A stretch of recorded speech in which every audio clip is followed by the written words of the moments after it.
mga minamahal kong taga-5 distrito ng Maynila.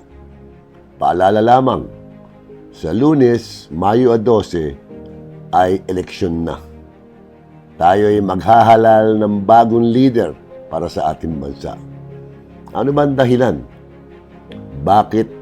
Kung bakit ako bumabalik bilang congressman? Alam nyo, para sa kaalaman ng ating distrito, makakatulong po ito sa inyong pag-aaral. Ano ba mga issues na pinag-uusapan ngayon?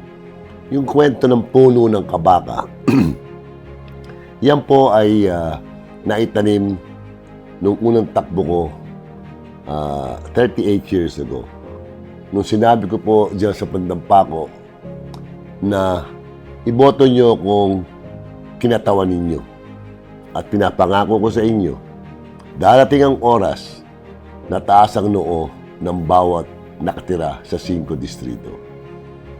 Nakamit ko po ang pinapangako ko sa inyo sa tulong po ng puno ng kabaka.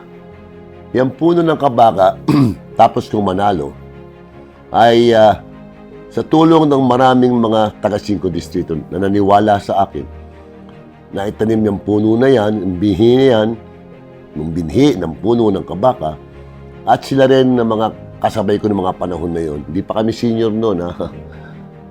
Inaruga, diniligan, minahal, at naging isang buhay na puno. Nagkaroon ng yabong at nagkaroon ng iba't ibang prutas. Yan ang espesyal na puno ng kabaka. Hindi lang isang prutas ang lumabas sa puno na yan. Prutas ng skills training, kabaka manpower training yan. Prutas ng daycare center na 30 taon na po. Prutas ng sports program na mahigit 25-26 na taon. Prutas po halimbawa ng ating clinic o diagnostic laboratory, pharmacy at consultation na puros po libre. Na 11 taon pong tumatakbo yan na ang ginamit namin ng mga tao na sumama sa kabaka ay puros puso lang at determinasyon. Wala pong pera ng gobyerno nung itayo namin yung clinic na kung tawagin natin. Actually, diagnostic laboratory, consultation, and free medicines. Walang pera nung itayo ng gobyerno nung itayo ang building na yan. Walang pera nung makakuha tayo ng mga equipment niyan, 2D echo, x-ray, ultrasound, ECG, laboratory, at medicines. At lalong walang pera na pinatakbo po ng Kabaka Foundation at mga tao na naniniwala sa ginagawa natin sa tulong din ng mga kapatid sa Kabaka ng 11 taon. Mahigit 400,000 tao ang pumasok po sa ating klinika na yan sa loob ng 11 taon. Ngayon, yung puno na yan, marami natutulungan. Pumipitas na lamang sila sa puno ng kabaka na yan. Tayo lang po ang meron yan sa buong Pilipinas. Wala pong distrito sa buong Pilipinas na tumagal at nagbigay ng ganyang klaseng programa. Ngayon, noong 2022, yung puno na yan ay pineste. At tumamlay, halos mamatay ang punong yan. Ngayon po, 2025, gusto pong putulin na ang ugat at sunugin na ng tuluyan ng mamatay ang puno ng kabakang yan, na kung saan daan-daan libo na taga-5 distrito ang nakikinabang. Ang tanong ko po, papayag ba kayo na mawala yung puno na yan? Na walang pera ng gobyerno, pero umaandar, nakakatulong sa mga tao.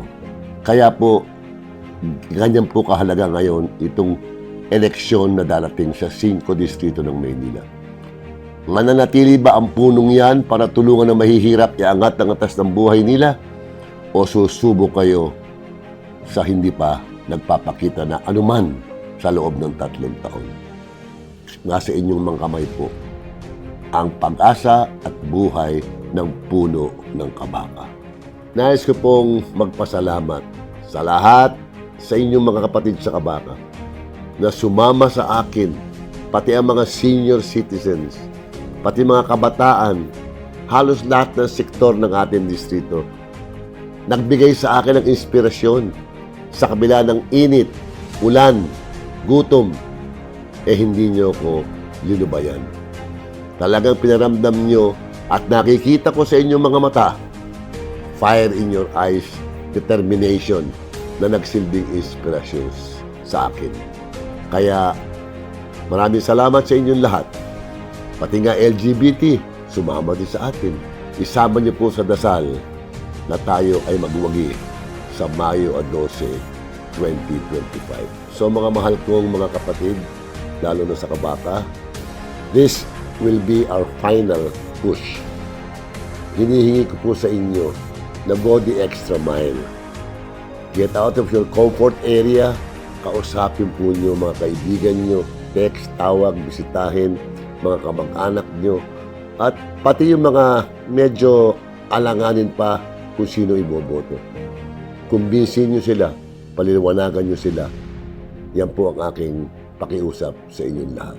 Samahan po niyo sana ako sa laban natin na ito.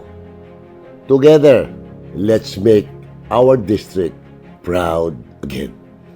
Mahal na mahal ko po kayong lahat.